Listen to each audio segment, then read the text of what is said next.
Platão viveu na chamada Idade de Ouro da filosofia grega, por volta do século V a.C.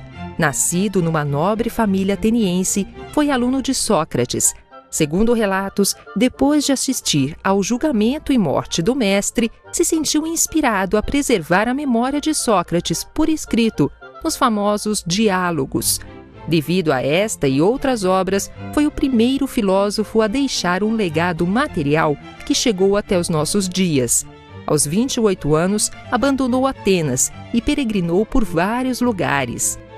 Quando voltou à cidade natal, fundou sua academia, considerada a primeira universidade do mundo, onde seus alunos deviam aprender a pensar sozinhos, inclusive questionar seus mestres. Hoje é considerado por muitos, ao lado de Aristóteles, um dos mais influentes filósofos ocidentais da antiguidade. É sobre ele, ou melhor, sobre seus pensamentos e ideias, que vamos falar agora. Paulo, o Platão, ele é o célebre escritor de A República, um dos maiores clássicos, se não o maior da filosofia. Eu gostaria que você falasse um pouco sobre a importância dessa obra. Bem, a República eu a considero assim, o maior texto de filosofia, o texto fundador da filosofia. Quer dizer, a filosofia começa, da maneira que a gente já entende hoje, com esse texto, com a República. É um texto de filosofia política. O Platão está preocupado com a cidade justa, ele quer montar, de um modo utópico, né, ali no livro, a cidade justa. Agora, como é que você faz isso? Você escreve uma utopia? O Platão não vai por aí. Ele não vai como os modernos escreveram utopias, como os renascentistas escreveram, que começam descrevendo a cidade. Não, ele faz uma pergunta filosófica antes. E por isso o livro é importante. Ele pergunta, o que é a justiça? Que é uma pergunta do tipo da do Sócrates, né? Então é nesse sentido que o livro de filosofia política passa a ser um livro de metafísica, porque a investigação sobre o que é a justiça ele vai desenvolver de maneira metafísica. E qual a influência de Sócrates sobre Platão? Bem, veja que a pergunta que ele faz é de estilo socrático, e o Platão começa a levar adiante essas questões. Só que em determinado momento ele começa a perceber que o Sócrates nunca de fato respondeu nenhuma questão. Quer dizer, além de levar os outros a ficar na parede, cair na berlinda, não é? Ele próprio, Sócrates, não terminava o diálogo, porque quando a pergunta voltava para ele dizia, mas eu também não sei. E o Platão, que escreveu tudo, né, que relatou isso, o Platão dizia, bom, então num próximo diálogo nós vamos continuar com esta questão, mas ele nunca voltava. Ele sempre passava para outro assunto.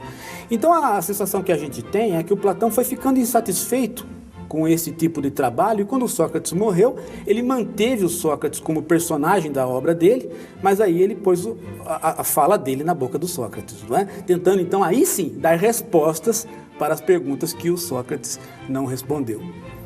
E aquela famosa alegoria da caverna, você pode nos contar mais sobre ela e relacioná-la com o filme Matrix?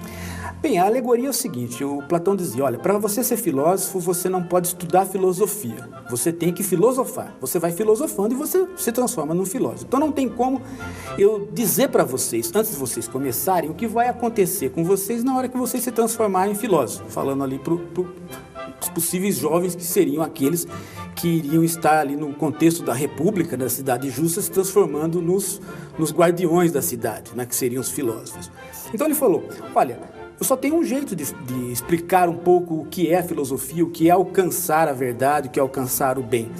Eu vou fazer uma alegoria, eu vou contar para vocês o que é a sensação que vocês vão ter. A sensação que vocês vão ter é a seguinte, é de estarem numa caverna, vendo, né, na parede da caverna, sombras que são as sombras de coisas que estão atrás de vocês, iluminadas por um fogo. Vocês não sabem que elas estão atrás de vocês, vocês só veem as sombras.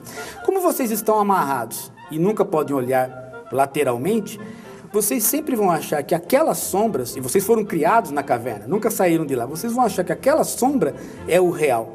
São as entidades que estão ali conversando com você. Um belo dia, o dia que você sai da caverna e dá de cara com o sol, no primeiro momento você tem uma sensação ruim, mas depois você começa a perceber que o sol cria sombras. E aí você fala, puxa vida, quando eu estava lá na caverna, eu só via sombras, e isto é a sombra, isso não é o real. Agora sim eu estou vendo o real e a sombra. Essa é a ideia da filosofia, eu vou sair da caverna, não é? Agora veja que, quando ele volta, e vai tentar convencer os prisioneiros que ainda ficaram lá de que aquilo que eles estão vendo é sombra, não é o real, os prisioneiros se revoltam contra ele.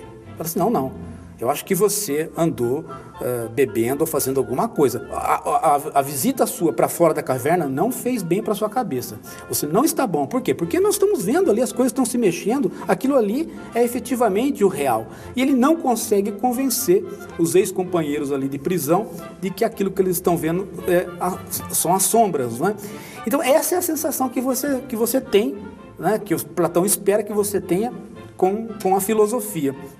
Agora veja, este é um tipo de erro que a gente chama de erro metafísico. Por quê? Porque ela é uma ilusão que quando você fica sabendo que está iludido, não adianta nada, você não sai da ilusão.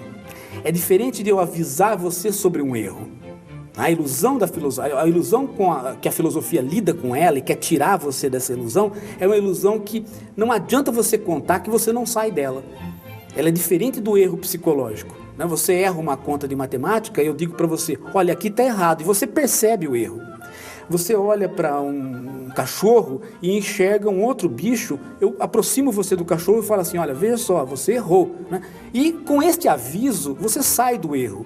Agora, no caso da ilusão metafísica, o aviso não adianta nada, você não sai do erro. Daí a analogia com o Matrix. Não adiantou as pessoas ficarem sabendo que elas estavam dentro de uma máquina iludidas. Por quê? Porque a ilusão continua vigente, não é? Então é por aí que vai a analogia. Ô Paulo, então qual a relação disso com o filme? Bem, eu estava dizendo que quando você está ali na máquina, na Matrix, em determinado momento, os personagens ali, os personagens do filme, ficam sabendo que aquilo é uma ilusão. Eles têm claro que tudo que vai ocorrer ali é uma ilusão. É uma programação, né, que eles estão passando. Isso não faz com que eles digam, bom, se é tudo uma ilusão, eu vou sentar e não vou fazer mais nada. Não, eles continuam. Por quê? Porque a ilusão é tão forte que ela é o real para aquelas pessoas. Né? Nós temos situações como estas na nossa vida comum, né? Situações onde não adianta avisar você do erro, que o erro não desaparece, ele permanece. Então é este tipo de erro que a filosofia tenta eliminar. Ela não tenta eliminar erros psicológicos que você, avisando, você sai delas, né? E o filme é exatamente isso, né? Ele pode ter N versões, né? Ele pode ter N números de filmes dando continuidade, não é? Mas ele só vai manter a ideia se os personagens continuarem vivendo naquela situação, mesmo sabendo que eles não são nada além de imaginações. Né? E é isso que faz com que a filosofia seja interessante, porque se fosse para ela avisar sobre erros e resolver problemas dessa maneira tão simples, você não precisaria ter 25 séculos aí. Não é? Ela é importante exatamente porque ela tenta avisar de você de coisas que você, avisado, não vai conseguir sair delas. Não é? Hoje em dia nós utilizamos muito a expressão amor platônico. O que ela de fato tem a ver com Platão? Bem, o Platão ele tem uma certa fama, uma fama de ser um pouco, de fugir um pouco das relações de amor que sejam relações mais sexuais, digamos assim, né? Mas isso não é verdade. O Platão tem duas abordagens sobre o amor bem distintas. Numa, o amor é paixão, é sexo, e noutra, o amor sai dessa relação corporal para ir em direção aos atributos do corpo. Então, numa relação, Platão está mostrando como é que é o cotidiano nosso.